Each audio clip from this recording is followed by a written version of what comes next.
ના તહેવારોને હવે ગણતરીના કલાકો રહી ગયા છે ત્યારે આપણે વાત કરીશું ખેડાના 69 વર્ષીય દાદીની કે જે પતંગ કાપવાની સ્કિલથી સમગ્ર ખેડામાં પ્રસિદ્ધ છે। પતંગ કાપવામાં માસ્ટરી ધરાવતા નિલેશભાઈ ભાવસાર જ્યારે પતંગ ચગાવતી વખતે ખેંચ લે ત્યારે ભલભલા યંગસ્ટરો પણ દંગ રહી જાય છે। આ દાદા અવકાશી યુદ્ધમાં એક બાદ એક ઘણા બધા લોકોની પતંગ કાપી નાખે છે।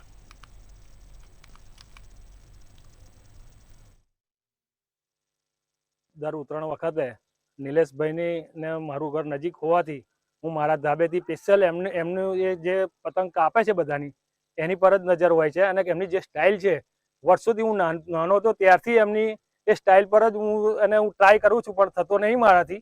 જે બેસીને આમ જે ખેંચે છે એક ધારી અને સામેવાળાની કપાઈ જ જાય છે એ મને એમને એ સ્ટાઇલ બહુ જ ગમે છે। કાયમ અઠવાડિયા પહેલા હું ધાબે ચડું છું સાંજના 5 પછી અને વાસી ઉત્તરાયણ ને વાસી ઉત્તરાયણ દિવસે હું અહીંયા જ ધાબા ઉપર જ હોઉં છું અને સલંગ કન્ટિન્યુઅસ પતંગ ચડાવું છું અને ઢીલ પહેલા દોરી વધારે છોડું છું પછી પાછળથી ખેંચીને કાપું છું। આપ કેટલા દિવસ અગાઉ તૈયારી કરતા હો? આ લગભગ 20 દિવસ પહેલા હું તૈયારી કરું છું। 20 દિવસ પહેલા દોરી રંગાઈ દઉં છું અને પછી 15 દિવસ પહેલા પતંગો લાવું છું અને એની કિન્યા બાંધીને તૈયાર જ રાખું છું।